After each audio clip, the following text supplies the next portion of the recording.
Bonjour à tous.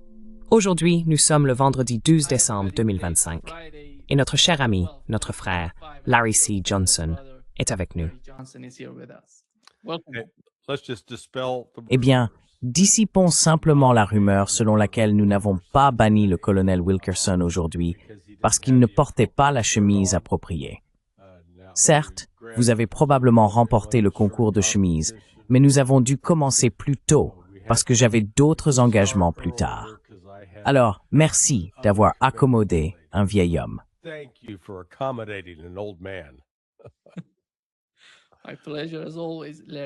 Avec plaisir, comme toujours, Larry. Abonnez-vous et cliquez sur le bouton « J'aime » pour nous aider à toucher davantage de personnes. Vous pouvez suivre Larry C. Johnson sur sonar21.com et sur sa chaîne YouTube, Canon Currents.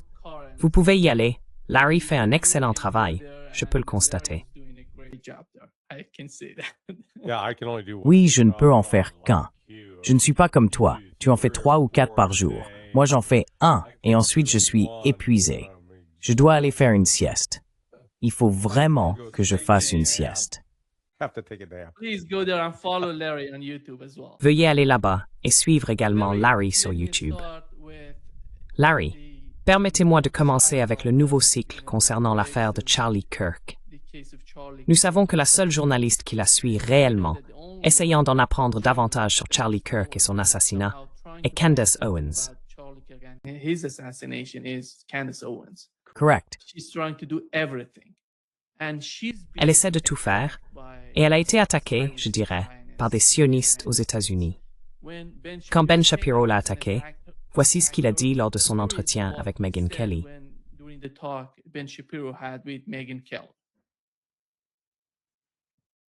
Ce qu'elle fait en ce moment est mal. C'est mal, ce qu'elle fait en ce moment. D'accord? Et je le répète. Mais quoi?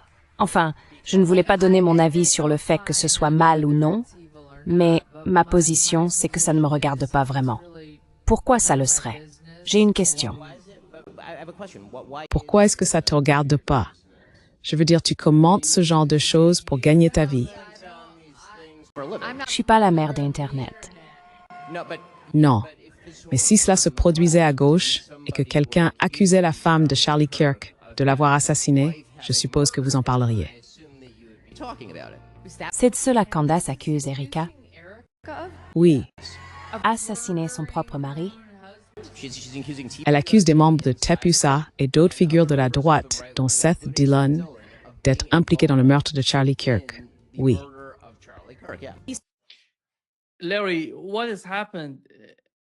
Larry, ce qui s'est passé à ce moment-là, c'est que Megyn Kelly n'en savait rien.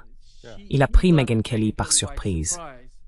Plus tard, elle a mené sa propre enquête et a publié cette déclaration.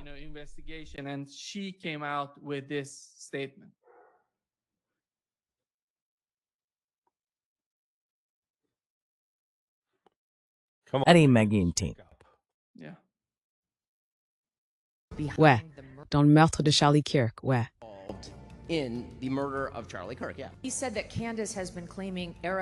Il a dit que Candace affirmait qu'Erika Kirk était derrière le meurtre de Charlie, ce que je n'avais jamais entendu, et j'ai été surpris car c'est le genre de choses dont j'aurais forcément entendu parler.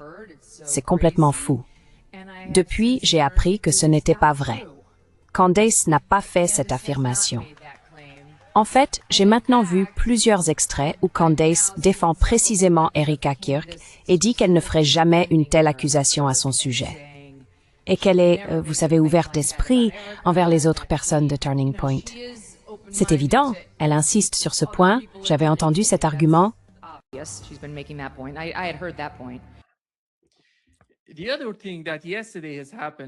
L'autre chose qui s'est passée hier, Larry, et que je trouve importante, c'est que la nouvelle rédactrice en chef de CBS a accordé une interview à Erika Kirk, lui demandant ce qu'elle pense de Candace Owens. Elle ne mentionne pas Candace Owens par son nom, mais ce dont elle parle la concerne clairement. Voici Barry Weiss en conversation avec Erika Kirk.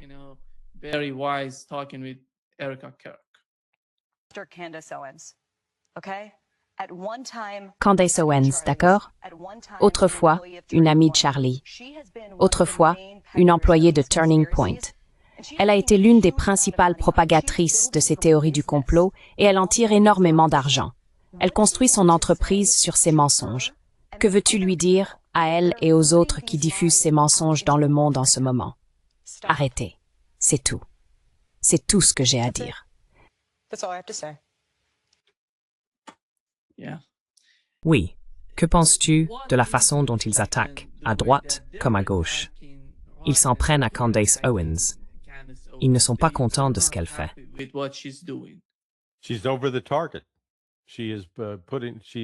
Elle vise juste. Elle expose mensonge après mensonge après mensonge. Elle a attiré l'attention sur, j'ai oublié le nom de la personne, mais il est allé examiner les dossiers fiscaux de Turning Point USA. Ils sont censés déposer certains documents, et ils ne l'avaient pas fait. Il y a 2 autres sociétés environ qui y sont liées. Donc il y a eu, disons, de sérieuses manigances financières. Très inhabituelles. Premièrement, ce n'est pas une entreprise entièrement auditée.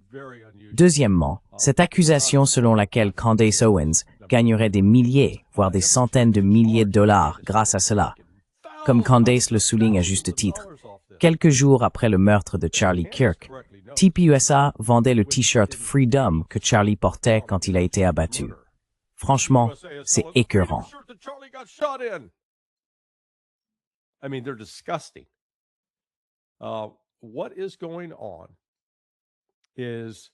Ce qui se passe, c'est une tentative sioniste de refaçonner TPUSA. D'après ce que je comprends, et encore une fois, je ne l'ai pas vérifié, le père d'Erika Kirk aurait eu des liens étroits avec le gouvernement israélien. Ce qui ressort clairement des messages publiés par Candace, ainsi que des propos de Charlie Kirk à Megyn Kelly, c'est que Charlie prenait ses distances avec la cause sioniste. Il en était arrivé au même point que Tucker Carlson, dans son dernier article, se demandant pourquoi les États-Unis considèrent encore Israël comme un allié proche alors qu'il tue des enfants. Très percutant. Et Charlie Kirk avait traversé le même type de métamorphose. En plus de cela, il avait permis à la fois à Megyn Kelly et, plus important encore, à Tucker Carlson de prendre la parole lors de l'événement TPUSA en juillet, juste à côté de chez moi, à Tampa.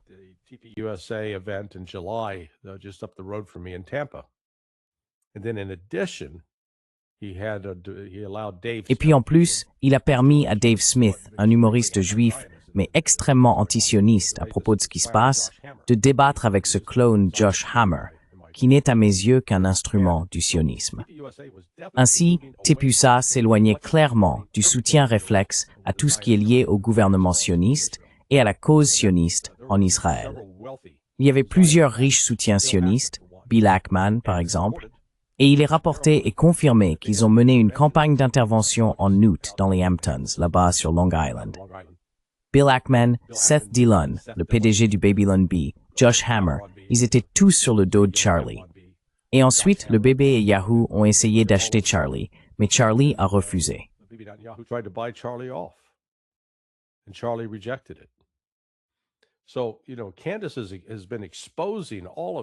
Alors tu sais, Candace a révélé tout cela, et ça affole les sionistes. Il y a d'autres porte-paroles, de petits lâches comme ce type Tim Pool, il l'appelle Beanie Boy. Il porte toujours un bonnet, même quand ce n'est pas l'hiver. Il est étroitement lié à la cause sioniste. Ce que nous voyons vraiment, c'est l'effritement du soutien sioniste aux États-Unis et ces tentatives désespérées des sionistes pour essayer d'enrayer cette hémorragie. Et Bari Weiss en est un autre exemple. Je veux dire Bari Weiss, tu sais, je ne la connais pas personnellement, je ne sais vraiment rien d'elle, à part ce que d'autres disent. Je fais confiance au jugement de Tucker Carlson, et Tucker dit qu'elle n'est pas très intelligente. Et pourtant, on la met à la tête de CBS News.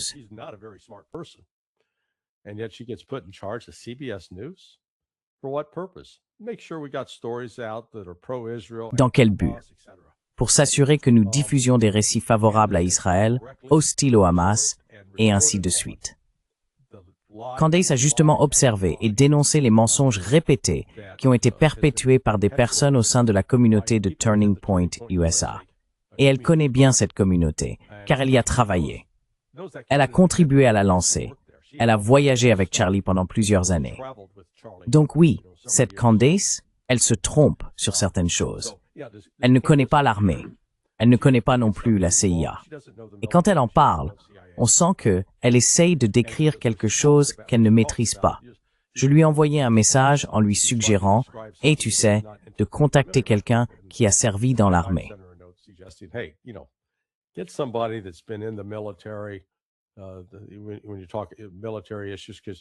Quand on parle de questions militaires, parce qu'elle a dit avoir été contactée par une source l'autre jour, elle utilisait les termes E4 et E5. Ce sont des grades de soldats engagés, et elle laissait entendre qu'il s'agissait de personnel supérieur. Plus tard, il s'est avéré que la source lui avait dit qu'il s'agissait de lieutenant-colonel et de colonel, ce qui est effectivement assez haut placé. Ils ne sont pas aussi hauts que les généraux. Mais colonel et général sont les niveaux suivants. Donc, elle a mal parlé. Mais lorsqu'elle se trompe, elle reconnaît publiquement « Et j'ai fait une erreur. Je me suis trompé. » Cette tournée de propagande actuellement en cours avec Erika Kirk, je la trouve très troublante, vraiment très troublante.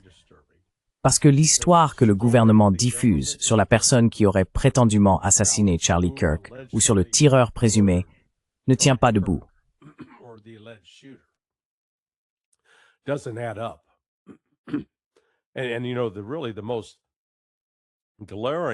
Et vous savez, vraiment le signe le plus évident qu'il y avait quelque chose d'anormal, c'est que ce jour-là, ou peut-être le lendemain, il y a eu cette conférence de presse. Kash Patel était présent. Et je crois que le chef de la sécurité intérieure était là aussi. Était-ce Christian Nielsen? Pourquoi? Parce que le FBI, voici l'histoire qu'ils ont diffusée. Ce résident de l'Utah, Tyler Robinson, a pris l'arme de son grand-père, est allé dans une école où il n'était jamais allé, a trouvé le bon endroit pour tirer sur Charlie Kirk, a tiré et tué Charlie Kirk, puis a rapidement démonté un fusil 30-06, s'est enfui, a sauté du toit et est parti tranquillement dans les bois. Il a caché l'arme, puis est monté dans sa voiture. D'accord? Eh bien, c'est un meurtre. Ce n'est pas un crime fédéral. Je veux dire, c'est une chose terrible, atroce. Mais c'est pas un crime fédéral.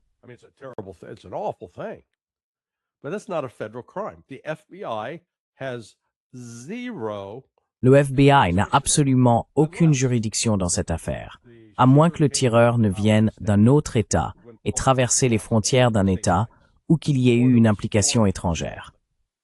J'ai d'ailleurs écrit un article hier soir sur Sonar 21 où je disais que c'est du déjà-vu avec Seth Rich.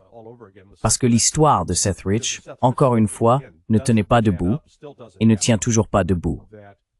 Seth Rich aurait été agressé en pleine nuit. Ils ont affirmé qu'il s'agissait d'un vol, sauf que rien n'a été volé. Il a été abattu et est mort plus tard à l'hôpital. Et pourtant, le bureau de terrain du FBI à Washington et la direction du contre-espionnage du FBI, le CID, étaient impliqués. Qui dirigeait cela à l'époque? Ah oui, Peter Strzok, qui était déjà en plein cœur de l'affaire Russiagate. Ils échangeaient des courriels, et nous avons obtenu ces courriels grâce à une publication.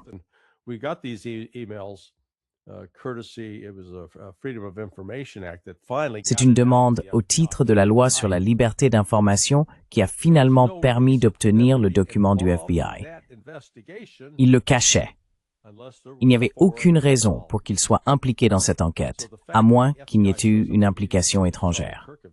Donc, le fait que le FBI soit immédiatement apparu à cet événement de Charlie Kirk montre qu'ils ont tout de suite soupçonné une implication étrangère et qu'ils essayaient de faire porter le chapeau à ce gamin de l'Utah. Et tout cela n'a tout simplement aucun sens. Alors voilà, Candace Owens, elle avait déjà été informée, je suppose, qu'elle avait le podcast ou l'émission de débat numéro 1 sur YouTube dans le monde. Maintenant, elle n'a pas autant d'abonnés que, disons, Joe Rogan. Je crois que Joe Rogan en a environ 20 millions. Candace n'en a qu'environ 6 millions. Oui, c'est pas rien. En fait, c'est plus de personnes que celles qui regardent CNN et MSNBC réunies. D'accord? Donc, elle a un podcast très influent.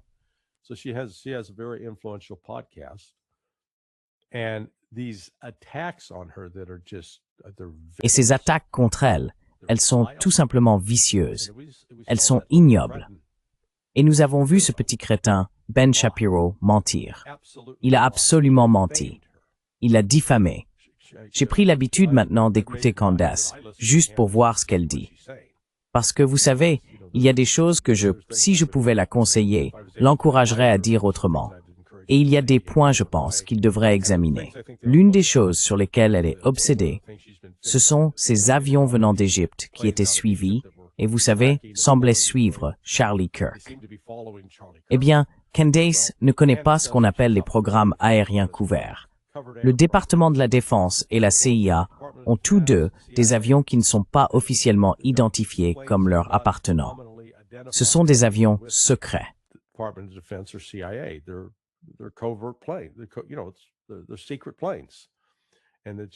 Tu sais, ce sont des avions secrets et ils sont utilisés pour diverses raisons. Ce qui est intéressant, c'est que quand on suit les avions dont elle parle, il me semble bien qu'ils pourraient avoir un lien réel avec le renseignement. Mais tu sais, cela doit être examiné. Une grande partie de ce que fait Candace, c'est poser des questions. Donc c'est une longue réponse à ta question. Mais je pense que le fait qu'elle fasse face à une opposition aussi virulente montre qu'elle a mis Tepéusa à nu. Je trouve ça hilarant. L'une des défenses, y compris venant de la bouche d'Erika Kirk, c'était que les gens de Tepéusa étaient comme les disciples de Charlie. Ils ne le tueraient pas. Ils ne le trahiraient pas. Eh, vous êtes chrétien, non? Vous avez déjà entendu parler d'un certain Judas? Ça suffit. Alerte ironie. Alerte ironie.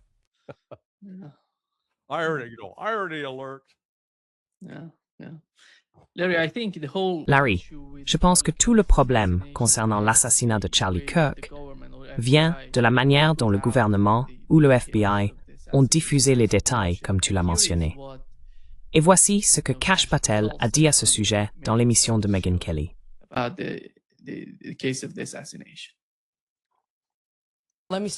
Permettez-moi de commencer par la question la plus évidente. Pensez-vous que nous avons le bon suspect en détention? Croyez-vous que Tyler Robinson est réellement l'homme qui a tué Charlie Kirk? Oui. Pensez-vous qu'il a agi avec l'aide de quelqu'un d'autre? Cette enquête est dirigée par les autorités de l'État de l'Utah, car il s'agit d'une affaire de meurtre. Donc le FBI joue un rôle de soutien dans le processus. Ce que nous faisons est similaire à ce que nous avons fait dans l'enquête sur la bombe artisanale. C'est toujours en cours pour nous. S'il y a de nouvelles pistes ou informations, nous les suivons avec des mandats de perquisition et des procédures légales. En même temps, nous travaillons avec les procureurs de l'Utah pour nous assurer de ne pas compromettre leur enquête. Car le pire résultat serait que l'homme qui a tué Charlie Kirk sorte libre d'un tribunal des États-Unis dans l'Utah. C'est un équilibre délicat, mais il n'est pas question que ce FBI s'arrête avant que l'enquête n'aille jusqu'à son terme.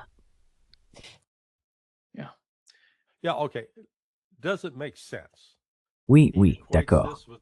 Est-ce que ça a du sens? Il assimile cela au poseur de bombes artisanales. Excusez-moi. Le poseur de bombes artisanales, c'est un crime fédéral. Cela relève de la juridiction des États-Unis. Comme il l'a dit, c'était un meurtre. L'Utah est en première ligne, non? Et le FBI a, je cite, un rôle de soutien. Pourquoi faire? Je veux dire, si l'histoire c'est que c'est Tyler Robinson, Kash Patel ferait mieux de fermer sa bouche et de passer à autre chose. Ce n'est pas son affaire. Parce que si l'histoire, telle qu'il la raconte, est vraie, le FBI n'a absolument aucun rôle à jouer. Et le fait que le FBI ait diffusé beaucoup d'informations laissant entendre la culpabilité de Tyler Robinson, eh bien, je vais faire une prédiction audacieuse.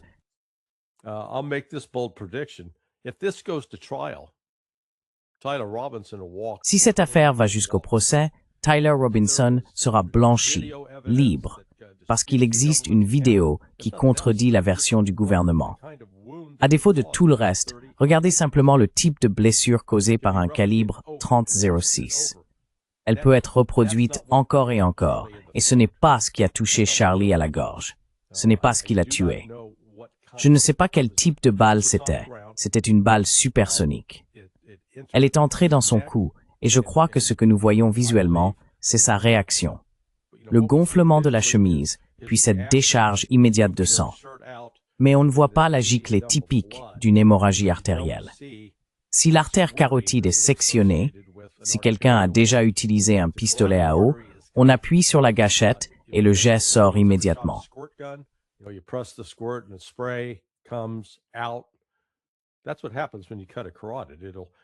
C'est ce qui se passe quand on sectionne une carotide.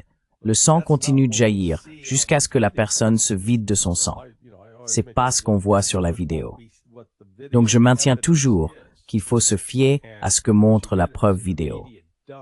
Ce qu'on observe, c'est une décharge immédiate de sang. La seule explication logique que je peux avancer, c'est que lorsque la balle est entrée dans la gorge, elle a provoqué ce qu'on appelle une cavitation, comme des ondes de choc. Et ces ondes de choc étaient suffisamment fortes pour sectionner l'artère aortique ascendante. Cette artère monte et alimente la carotide, et il y a tout ce sang dans la tête. Lorsqu'elle a été sectionnée, elle a cessé de pomper le sang vers la tête, et ce que l'on voit jaillir du cou de Charlie, c'est essentiellement le sang qui se trouvait déjà dans sa tête.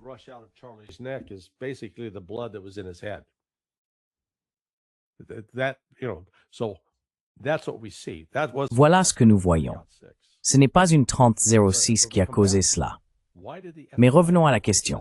Pourquoi le FBI s'est-il immédiatement impliqué et a-t-il commencé, en gros, à aider à façonner le récit? Je regrette de dire que j'avais soutenu Kash Patel pour devenir directeur du FBI. C'est un désastre. Il est aussi mauvais que Christopher Wray, mais d'une autre manière. En plus d'être incompétent et de ne pas avoir le jugement ni la maturité nécessaire à quelqu'un qui devrait diriger le FBI. Et il est trop politisé. C'était déjà un problème avec Christopher Wray. C'était un problème avec Robert Mueller. Il faut sortir la foutue politique des forces de l'ordre, faire respecter la loi, être aveugle, la justice aveugle. Mais ce n'est pas ce qu'ils font.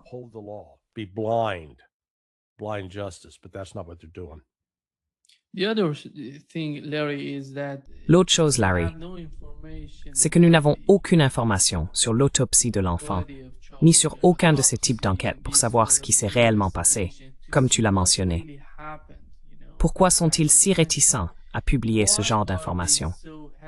Je ne sais même pas s'ils ont réellement pratiqué une autopsie sur le corps de l'enfant.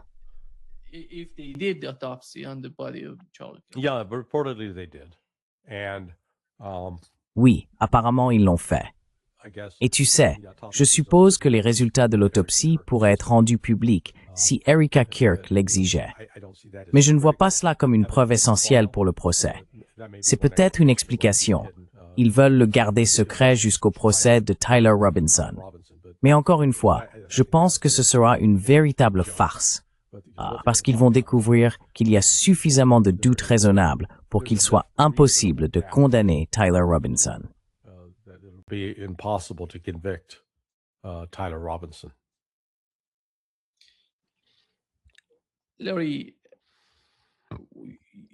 Larry, tu penses que c'est parce qu'il parle de Tyler Robinson, qui se trouvait sur le toit d'un des bâtiments près de l'événement qu'ils ont organisé sur le campus? Mais à cette distance, qui va croire ça? Si quelqu'un se fait tirer dessus d'aussi loin avec le fusil dont il parle, est-ce que ce serait même possible? Tu crois que le type qui a assassiné Charlie Kirk était en réalité plus près de lui dans la foule? Non, non, je ne pense pas que c'était quelqu'un dans la foule, parce que les gens auraient réagi. Nous avons entendu le coup de feu. Donc ce n'est pas comme si quelqu'un tirait avec une arme munie d'un silencieux dans la foule. Même avec ce qu'on appelle couramment un silencieux, en réalité un modérateur de son, cela réduit le bruit, mais ne l'élimine pas. Nous avons entendu une forte détonation, du genre qu'on obtient avec une balle voyageant à une vitesse supersonique. Nous n'avons toujours pas eu d'explication claire sur l'arme utilisée. On nous a dit que c'était un Mauser, un modèle ancien. J'aimerais savoir quelle optique était montée dessus. Donc vous savez, un tir à cette distance n'est pas un tir impossible.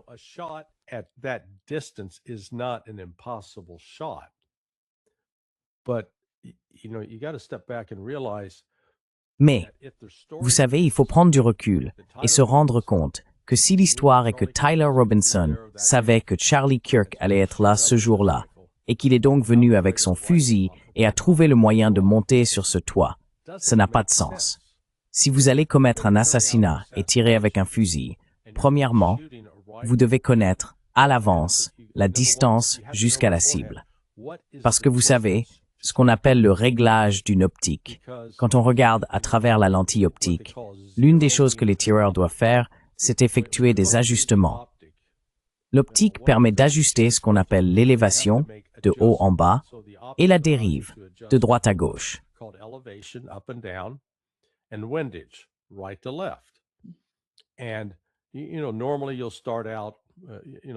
Et vous savez, normalement, on commence, si vous voulez qu'un fusil soit efficace jusqu'à, disons, 300 yards, vous pouvez le régler à 50 yards ou à 100 yards. Cela signifie que, lorsque vous regardez dans la lunette, vous voyez ce qui ressemble à une petite croix et vous placez ces réticules à l'endroit où vous voulez atteindre la cible, puis vous tirez. Avec une bonne paire de jumelles, vous vérifiez si vous avez touché la cible. Étiez-vous trop haut, trop bas, à droite, à gauche? Selon l'endroit où votre balle est allée, vous effectuez des réglages sur la lunette jusqu'à ce que, lorsque vous placez les réticules au centre de la cible, vous atteigniez le centre de la cible.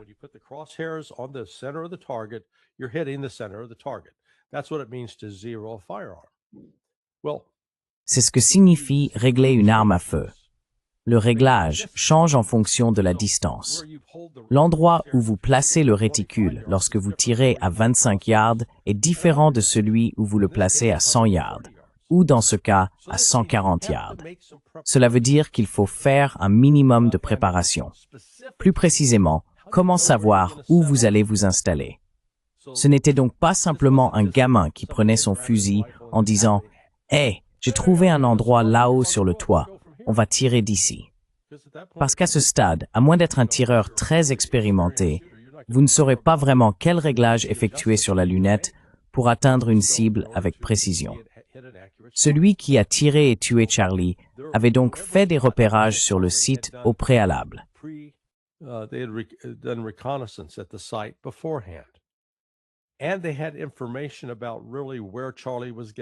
Et ils avaient des informations sur l'endroit exact où Charlie allait s'asseoir.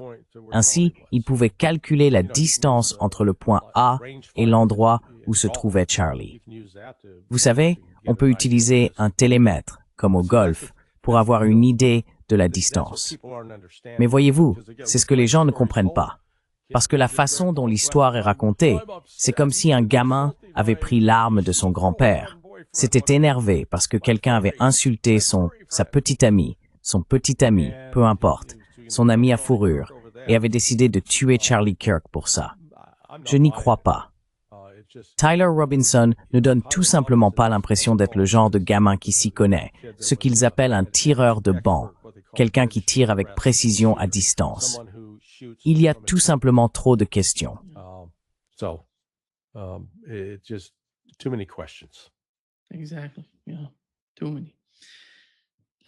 Exactement. Oui, beaucoup trop.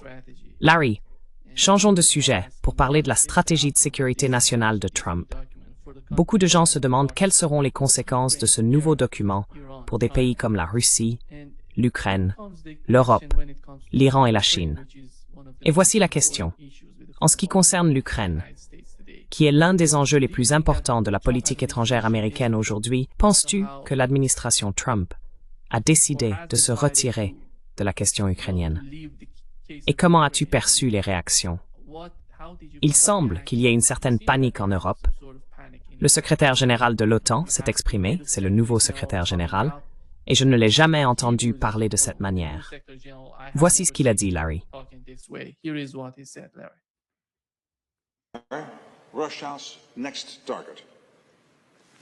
La prochaine cible de la Russie, et nous sommes déjà en danger. Lorsque je suis devenu secrétaire général de l'OTAN l'année dernière, j'ai averti que ce qui se passe en Ukraine pourrait aussi arriver aux pays alliés. Je crains que trop de gens ne se montrent silencieusement complaisants, que trop ne ressentent pas l'urgence et que trop croient que le temps joue en notre faveur. Ce n'est pas le cas. Le moment d'agir, c'est maintenant. Le conflit est à notre porte. La Russie a ramené la guerre en Europe et nous devons être prêts à affronter l'ampleur d'un conflit que nos grands-parents et arrière-grands-parents ont enduré. Imaginez-le, un conflit atteignant chaque foyer.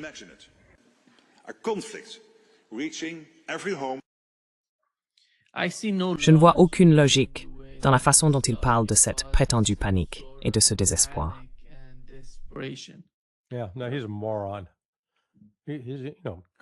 Oui, non, c'est un idiot. Revenons à la Seconde Guerre mondiale.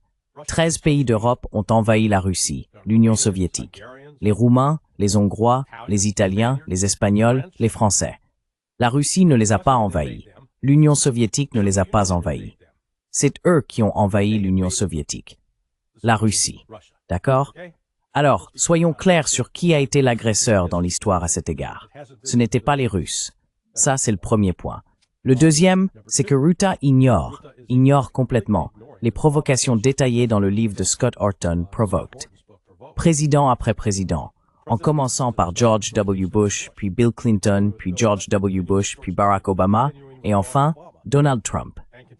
L'OTAN a fait de l'Ukraine un membre de facto de l'OTAN dès 1995. En 1987, il y avait déjà une base de facto de l'OTAN dans l'ouest de l'Ukraine, à Yavoriv, et de nombreuses activités y étaient menées, des activités de nature offensive.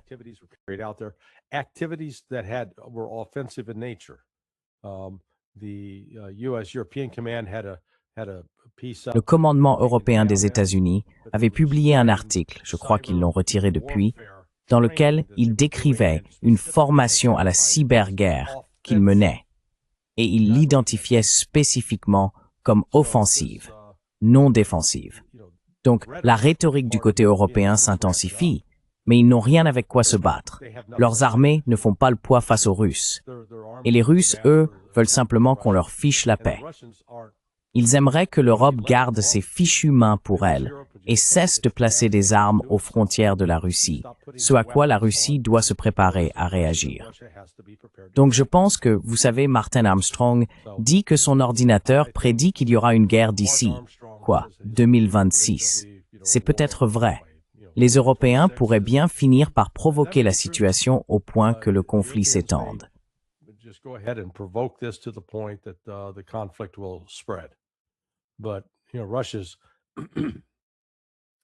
Mais vous savez, la Russie ne cherche pas à sortir pour occuper l'Europe. Pourquoi faire? L'Europe n'a franchement rien dont qui que ce soit ait besoin. Elle a, vous savez, son statut de, disons, centre de la culture occidentale et de berceau de la révolution industrielle, de leader en sciences, en art, en musique. Mais tout cela, c'est de l'histoire maintenant. Ce n'est plus le centre du développement scientifique. Il n'y a pas en Europe d'équivalent à la Silicon Valley ni au centre de recherche qui foisonne en Chine. La capacité industrielle se réduit, disparaît. La stabilité économique de ces pays s'affaiblit. Elle ne se renforce pas. Et la Russie voudrait les envahir. Pourquoi faire? Vous savez, ils n'ont pas de ressources naturelles. La Russie possède déjà toutes les ressources naturelles qu'elle souhaite.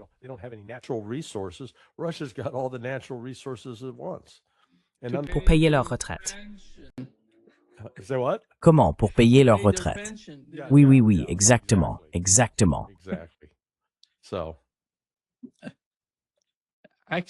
En fait, Martin a fait remarquer ceci. Pourquoi la Russie aurait-elle besoin d'envahir, tu sais, la France?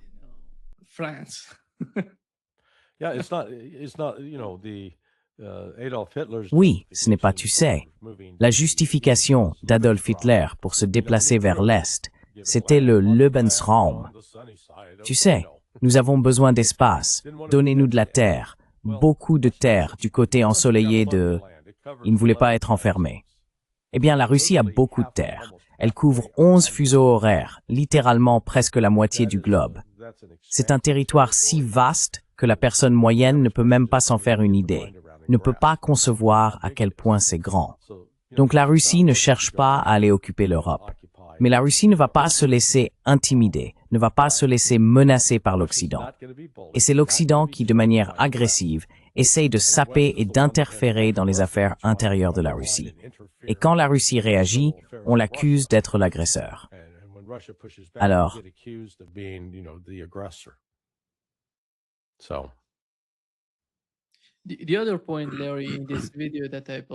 L'autre point, Larry, dans cette vidéo que je t'ai montrée, Mark Rutte dit que le temps ne joue pas en leur faveur et qu'ils doivent agir dès que possible. Quelle sorte de réaction peuvent-ils avoir face à ce qui se passe en Ukraine? Je ne sais pas quoi d'autre. Les Ukrainiens ne vont plus pouvoir combattre les Russes.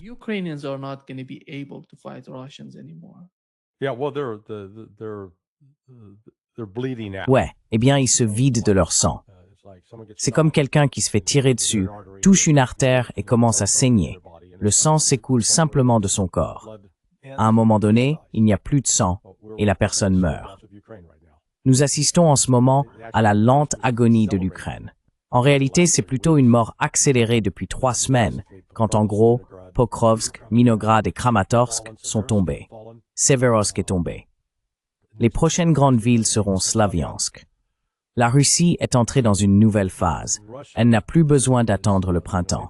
Elle combat pendant l'hiver et exerce de plus en plus de pression sur l'Ukraine.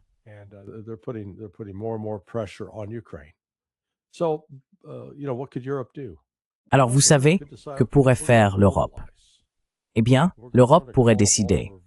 D'accord, nous allons nous mobiliser, nous allons rappeler toutes nos forces de réserve et commencer à déplacer des troupes en Ukraine. Elles seraient tuées. Dès qu'elles entreraient sur le territoire ukrainien, les Russes les tueraient. Et aucun des Européens ne dispose de système de défense aérienne capable d'arrêter les missiles russes. Et franchement, les troupes européennes, même si elles rappelaient les réservistes, ne sont pas vraiment entraînées à faire grand-chose pour le moment. Leur capacité est très limitée. Donc je ne veux pas les qualifier de menaces en l'air. Je pense qu'ils sont sérieux dans leur volonté de proférer ces menaces, mais leurs moyens d'action sont limités.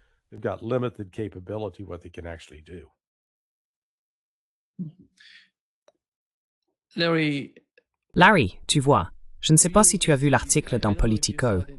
Il parlait du Core 5 au lieu du G7. Qu'est-ce que c'est?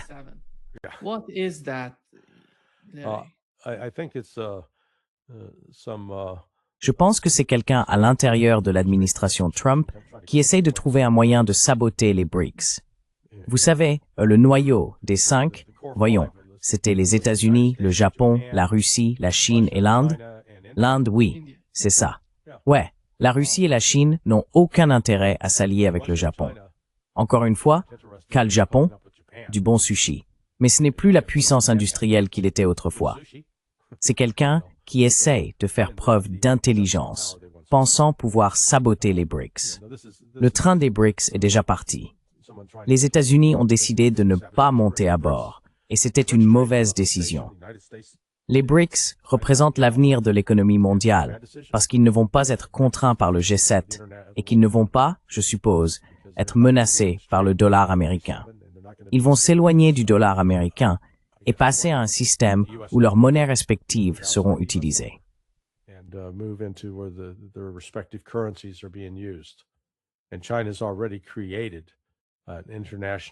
Et la Chine a déjà créé un système de règlement international, le CPEACE.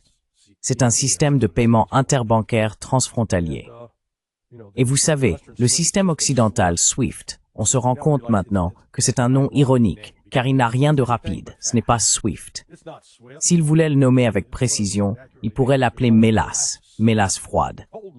Quelque chose de vraiment épais et qui avance très lentement. Voilà ce qu'est SWIFT. C'est dépassé. C'est un fouet à mouche dans le domaine de la finance internationale.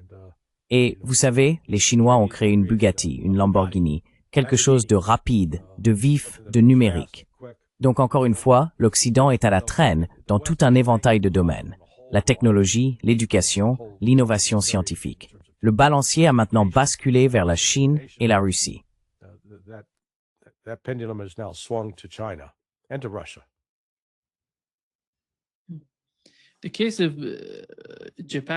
Le cas du Japon, que vous avez mentionné, est assez délicat, car il semble que les États-Unis essayent d'intégrer le Japon au Conseil de sécurité de l'ONU s'ils décident d'y ajouter d'autres pays.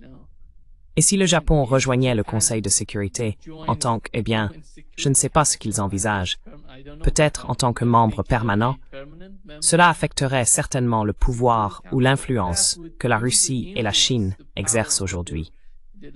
Ils ne seraient pas d'accord avec cela. Oh non, non, pas question. L'Inde devrait être là avant le Japon, sans hésitation. Je veux dire le Japon, vous savez l'Inde, voyons, les 4 plus grandes économies du monde en termes de parité de pouvoir d'achat sont la Chine, les États-Unis, l'Inde et la Russie. Le Japon n'apparaît pas dans la liste. Mais vous savez, je pense que ce que nous voyons, parallèlement à la réorganisation du système financier international, c'est que la Banque mondiale et le Fonds monétaire international deviendront de moins en moins importants à mesure que les pays des BRICS mettront en place des alternatives.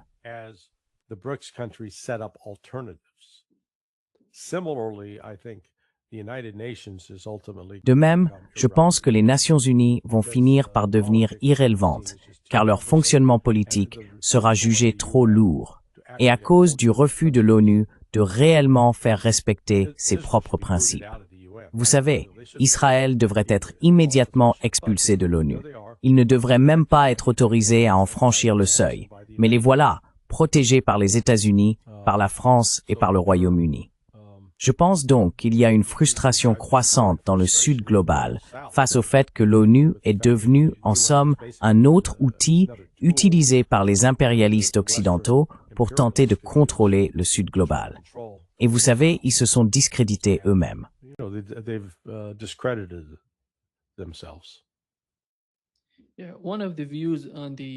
L'un des points de vue sur le nouveau document NSS est que les États-Unis veulent se concentrer sur l'hémisphère occidental. Mais on voit toujours que la principale cible, le principal ennemi, reste la Chine. Et pourquoi cela?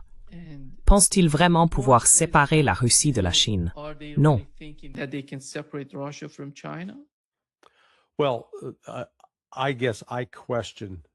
Eh bien, je suppose que je remets en question toute la pertinence d'un document de stratégie de sécurité nationale. Quels étaient les points clés de la stratégie de sécurité nationale de Biden publiée en janvier 2023? Personne ne la cite, ne s'y réfère, ni ne dit « Hey, regardez ce qu'ils ont dit ici ». C'est la même chose avec celle de Trump, qui a été faite en 2017 ou 2018. Et si l'on remonte à ce qui a été fait sous Biden et à ce qui a été fait avant, je ne pense pas que ces documents soient particulièrement pertinents, si ce n'est qu'ils reflètent la pensée du moment. Mais cela ne se traduit pas nécessairement par un plan d'action. Ce n'est pas comme les Chinois qui font des plans quinquennaux, et bon sang, ils ont réellement des étapes, des responsables et des choses à accomplir en cours de route. Donc, ce n'est pas comme un plan quinquennal chinois.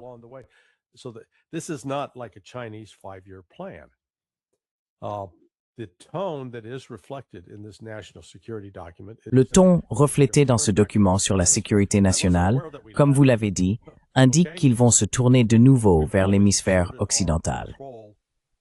Je n'étais pas au courant que nous l'avions jamais quitté.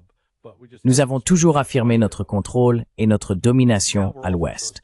Nous n'y avons simplement pas dépensé beaucoup d'argent ces derniers temps. Maintenant, nous sommes au large du Venezuela. Et encore une fois, cela ne tient pas debout. L'autre jour, ce pétrolier qui a été saisi au large du Venezuela. L'histoire disait qu'il transportait du pétrole d'Iran vers le Venezuela. Pourquoi? Le Venezuela a du pétrole. C'est comme dire, tu sais quoi, je vais monter avec mon camion jusqu'au Maine et au New Hampshire, le remplir de neige et emmener cette neige en Alaska. Parce que l'Alaska, quoi? Allons donc. Qu'est-ce qui se passe? Il y a quelque chose qui cloche là-dedans, et cela a été rapporté, et tout le monde s'est contenté de dire « Ouais !»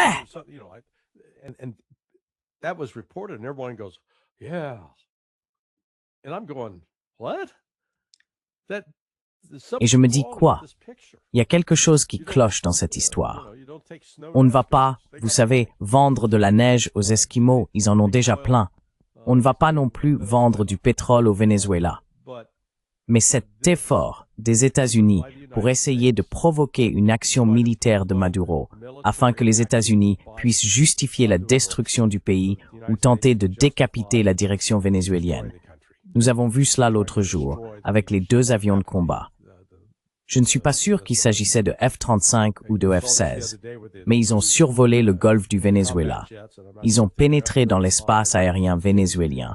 Et je pense que c'était fait délibérément pour voir si les Vénézuéliens allaient tirer des missiles de défense aérienne sur eux. Ils ne l'ont pas fait. Ils n'ont pas mordu à l'hameçon. Donc vous savez, les États-Unis, enfin, les Vénézuéliens jusqu'à présent semblent suivre les conseils de Jésus.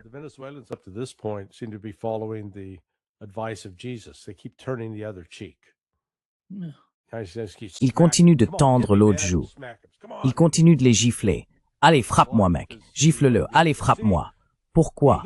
Parce que nous voulons pouvoir dire, tu vois, il m'a frappé, et j'ai dû répondre. C'est puéril. La présence des États-Unis au large, comme ça, coûte très cher aux États-Unis et met à rude épreuve leur capacité militaire. Je pense que l'une des raisons pour lesquelles ce pétrolier a été attaqué, c'est que c'était en quelque sorte une mission d'entraînement pour les SEAL là-bas, histoire de leur donner quelque chose à faire. Sinon, ils restent simplement sur le pont de ces navires, essayant de courir, de rester en forme, mais au fond, ils sont sur un paquebot. Il n'y a pas grand-chose à faire. Donc plus ils restent là-bas, plus leur capacité à mener des opérations de combat se dégrade, se détériore.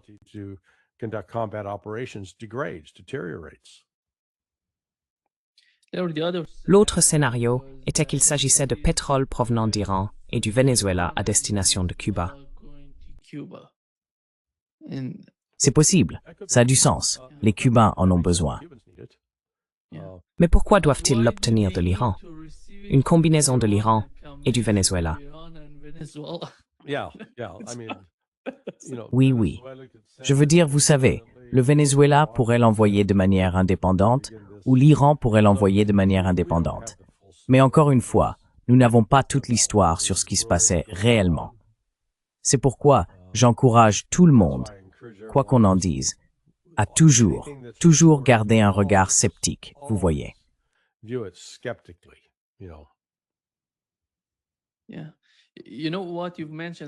Oui. Tu sais ce que tu as mentionné à propos du Venezuela. Le Venezuela est un pays chrétien, Larry. Ils essayent de présenter le Venezuela comme un pays communiste. Tu sais, ils font ceci, ils font cela. Mais peut-être que beaucoup de gens, même parmi notre public, ne connaissent pas vraiment la réalité du Venezuela. C'est totalement différent. Chaque fois qu'ils veulent s'en prendre à quelqu'un, tu te souviens avec Poutine, avec Xi en Chine, ils disent la Chine communiste, le Poutine communiste, le Maduro communiste.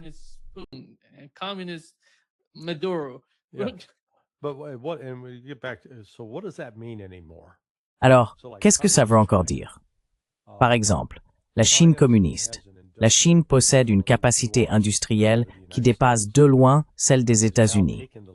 Elle a désormais pris la tête dans de nombreux domaines technologiques, notamment dans la production de robots et d'usines robotisées qui fabriquent des biens. Et elle a élevé le niveau de vie de plus d'1 milliard de Chinois. Ils sont instruits, ils sont pleinement alphabétisés en tant que société, contrairement aux États-Unis. Donc je ne suis plus sûr de ce que signifient ces étiquettes. Eh bien, c'est un gouvernement autoritaire. Mais regardez ce qui se passe en Europe et aux États-Unis. Des choses qui portent atteinte aux libertés civiles, des choses que nous disons inscrites dans la Constitution. Toute cette idée selon laquelle il existait autrefois une frontière nette entre l'Occident libre et les méchants autoritaires, c'est un mensonge, c'est de la propagande, c'est du gaslighting.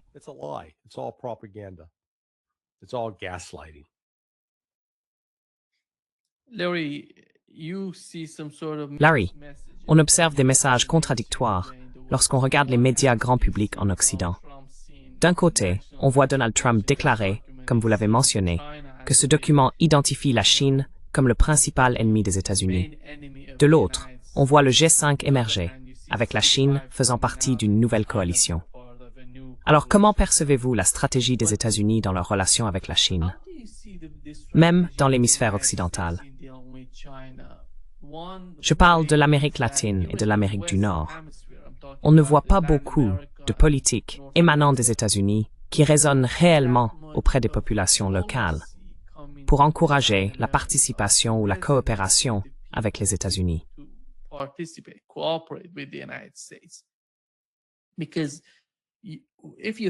Parce que, si l'on réfléchit à l'administration Trump, s'ils avaient été intelligents dans leur manière de se faire de nouveaux amis, disons ici en Amérique latine, ce n'est pas cette attitude-là qu'ils auraient adoptée. Ce n'est pas ainsi qu'on rallie les gens à sa cause. La pression s'exerce sur le Brésil. Les sanctions, les tarifs douaniers, peu importe comment on les appelle, l'ingérence visant à s'en prendre au président en exercice du Brésil au profit de l'ancien président. On observe la même chose au Venezuela. Cela ne va pas parler aux gens, dans aucun pays. Alors, y a-t-il une véritable stratégie à Washington, même sous l'administration Trump? On était censé avoir une meilleure administration sous Donald Trump, mais il ne semble plus que ce soit le cas.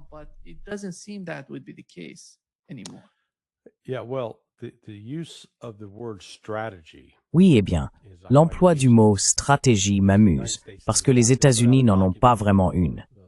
Ils publient un document intitulé, vous savez, notre stratégie de sécurité nationale, mais il n'y a pas de stratégie évidente, à part comment affaiblir la Russie, comment affaiblir la Chine. Les États-Unis ne sont pas, et ce n'est pas seulement à propos de Trump, cela remonte à Biden. Avons-nous même un objectif ou un but concernant le type de monde que nous voulons créer? Vous savez, une stratégie devrait commencer par une vision de ce que l'on veut accomplir. Maintenant, si je dirigeais la stratégie, je commencerais par dire, d'accord, nous voulons un monde sans guerre. Nous voulons arrêter de tuer des gens.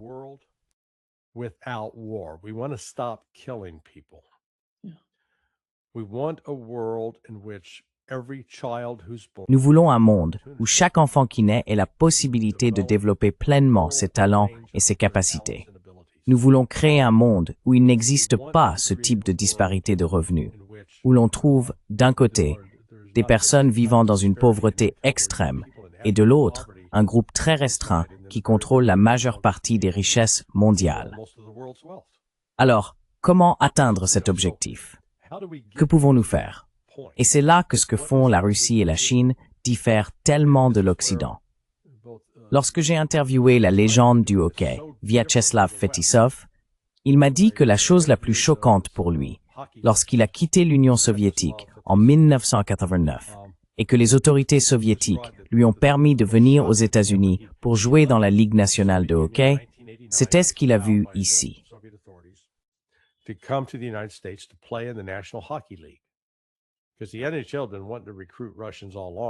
Parce que la NNH ne voulait pas recruter de Russes pendant longtemps, il savait qu'ils étaient d'excellents joueurs de hockey. Mais il l'appelait Slava. Ce que Slava m'a dit, c'est que ce qui l'avait le plus choqué à l'Ouest, c'était qu'ils ne jouaient pas en équipe. Il n'y avait pas cette mentalité selon laquelle la seule façon de réussir, c'est de travailler tous ensemble. Au contraire, c'était très individualiste. Je peux avoir tant de tirs au but. Tout tournait autour de l'individu. Alors maintenant, on qualifie cela de pensée communiste. Eh bien non. En réalité, si vous dites « Hey, notre survie en tant que nation, en tant qu'être humain, dépend de la coopération, pas du conflit », c'est simplement du bon sens.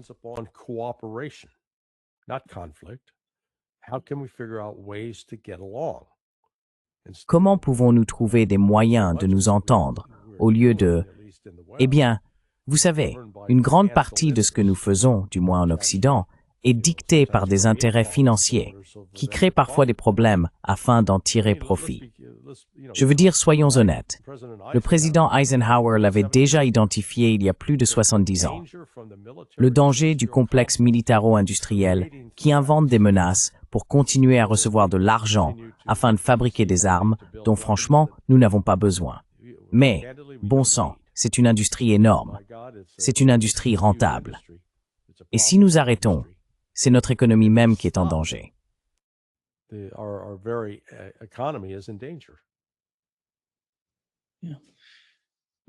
Avant de conclure, Larry, comment vois-tu le nouveau document par rapport à l'Iran? Qu'est-ce que cela signifie pour l'Iran et sa politique étrangère? Et quel type de message cela envoie-t-il au gouvernement iranien? Comment l'as-tu interprété?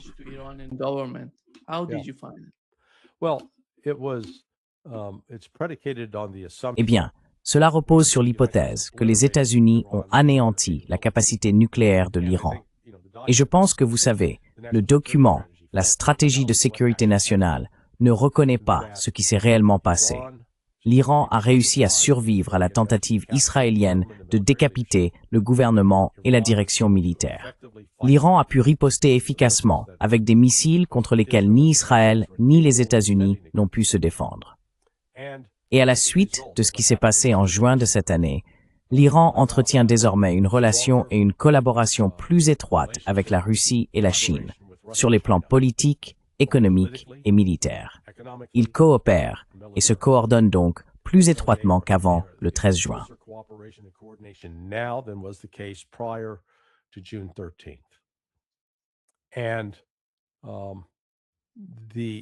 Et l'importance de cela, c'est que si l'on remonte à 10 ans, lorsque le JCPOA était initialement en cours de négociation, la Russie et la Chine avaient toutes deux accepté, à l'époque, que des sanctions puissent être imposées à l'Iran. Aujourd'hui, lorsque les Européens ont insisté sur le rétablissement automatique des sanctions, la Russie et la Chine ont toutes deux dit non. Nous n'allons pas suivre cette voie. C'est illégal, c'est injuste, et nous allons continuer à commercer avec l'Iran. Ainsi, l'Iran dispose désormais d'une voie pour se libérer de ces sanctions. La stratégie de sécurité nationale, ce soi-disant document stratégique, n'aborde pas vraiment cette question, et ils ne comprennent certainement pas les implications de la coopération étroite de l'Iran avec la Russie et la Chine.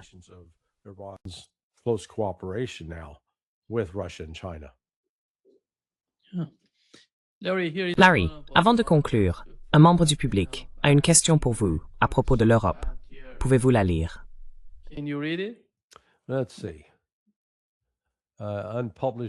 Voyons voir. Une version inédite de l'intervention des États-Unis aux États-Unis, forçant le retrait de la Pologne, de la Hongrie et de l'Australie de l'UPLO. Oui, je ne comprends pas ce qu'il veut dire par retrait de l'UNBFOR. Je veux dire, parle-t-il de leur retrait de l'OTAN?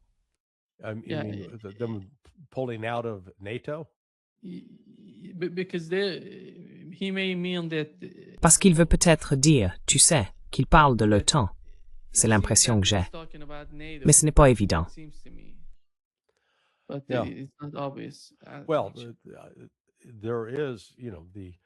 Eh bien, vous savez, souvenez-vous de Joe Biden parlant de l'unité de l'OTAN. Bon, nous sommes tous ensemble dans cette affaire. Niet. Non, ce n'est pas le cas. Vous avez Orbán, Fico en Slovaquie, et maintenant l'Autriche qui exprime davantage d'indépendance. Je pense d'ailleurs que la République tchèque aussi. Donc, l'OTAN ne présente pas un front uni. Même la Pologne est divisée en interne. Le président polonais, Duda, a une position diamétralement opposée à celle du Premier ministre, Donald Tusk. Donc vous voyez, l'OTAN est tout sauf unie. Et l'UNOLAR n'a pas de capacité militaire. Donc pour l'OTAN, compter sur une telle division est problématique.